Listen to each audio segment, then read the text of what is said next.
Hi, welcome back to another show. My name is Jeetu Jason, and you're watching Impact India. So, the topic is how to play capitalism. The current method of employment is obsolete. There was a time when, working a 9 to 5 job would have gotten you out of poverty and into the middle class because most people were agrarian, most people were farmers, in unorganized sectors. Now, the house price to median income has drastically changed in the last 25 years.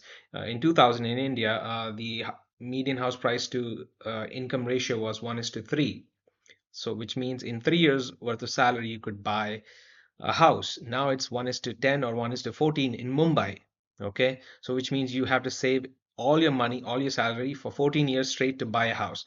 So at some point you have to understand that this model isn't working anymore. This 9 to 5 job model doesn't work. So what is the alternative here? Okay, when you do this today in 2026, you're not a participant in capitalism. Capitalism has lifted billions of people out of poverty into the middle class. Now it can lift billions of people out of middle class into the upper middle class, but you have to change the game a little bit. Right now you're not a participant, you're a pawn in capitalism if you work a 9 to 5 as just an employee without stock options. So my recommendation would be to switch from a pawn to an active participant in capitalism. Uh, it has tremendous power to make people, anyone, basically, rich.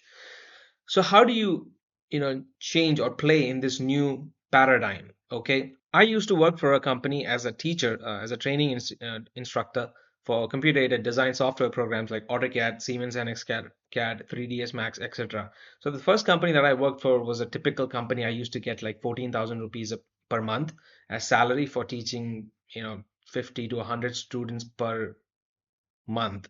50 students per month. Okay. And when I switched to the second company, which was more equitable, we would get a share of the profit as well. So just to teach one student, I would get anywhere from 13,000 to 25,000 rupees just for one student. Okay. And my friend who used to go to conduct induction training at Larsen and Toubro L&T, he would get, like, for just 20 days of work, he would get like 50,000 rupees just for 1 hour lectures in the morning, okay, at Larsen and Toubro. So because the company owner would share the profits with the employees at that company. So my recommendation would be to try to work for a company that gives you either stock options or phantom stock units. Okay, for phantom stock units is basically the legal ownership is still with the founder, but you get sort of like a um, you know a theoretical share, not an actual share with voting rights, but a theoretical share which entitles you to a share of the profit. So when you do this, when you become a shareholder in the company that you are an employee at, you become a participant in capitalism. Otherwise, you're just a pawn, you're just a slave. Instead of starting an FD with your salary, use that salary to negotiate some kind of phantom stock units or actual stock units from your MD or director or whatever, founder, whatever. So this is how you play capitalism. The age of doing just a 9 to 5 job that was from the 60s up until the early 2000s, that era is gone. The new paradigm requires you to shift away from that model into a co-ownership type of a model, either legal ownership or phantom ownership, like I mentioned, through phantom stock units. Today in 2026, there are 9 to 5 employees who work 9 to 5 jobs that are billionaires with a B. Gwen Shotwell of SpaceX, she's a hired hand. She's not a founder. She was hired by Musk to be the president of that company. She has a net worth of about $2 billion.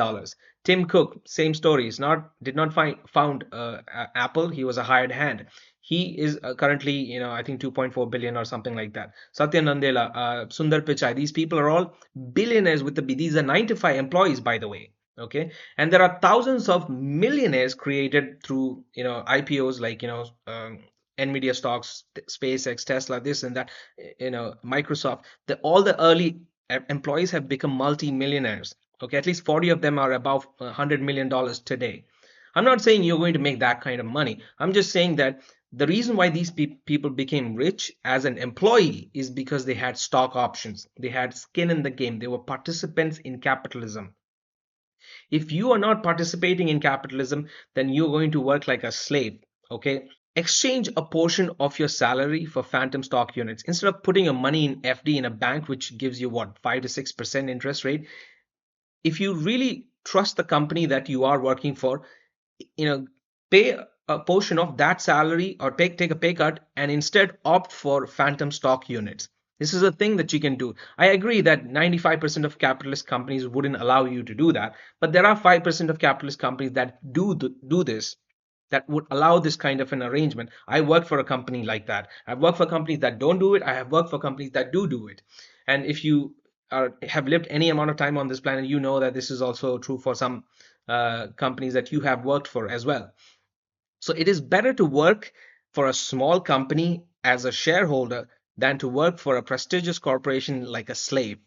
That is the moral of the story here. It's better to forget the glitz and glamour of a prestigious company. If you're working as a slave where you don't have stock options or phantom stock units, that is not going to get you anywhere. You won't even be able to afford a house.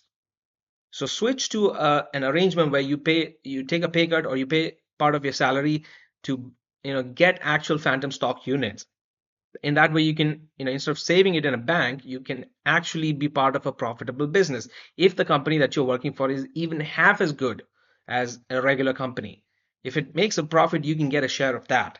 You just need to have ownership in it. And how do you get ownership? You either have to start your own business, which requires a lot of risk and capital and all of that, which most people don't have. So what can you do? What is the second best thing you can do?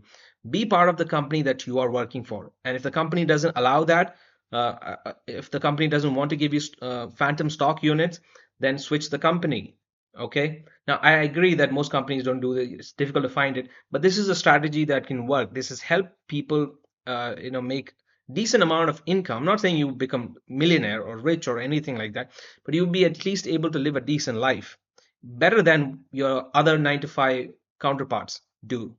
Anyway, that's it for today. I will see you in the next one. If you have any questions, do ask me, and I would be happy to debug that, answer those questions, and join my Telegram group if you want to talk one on one with me. Okay, and that's it for today. I will see you in the next one. Until next time, bye.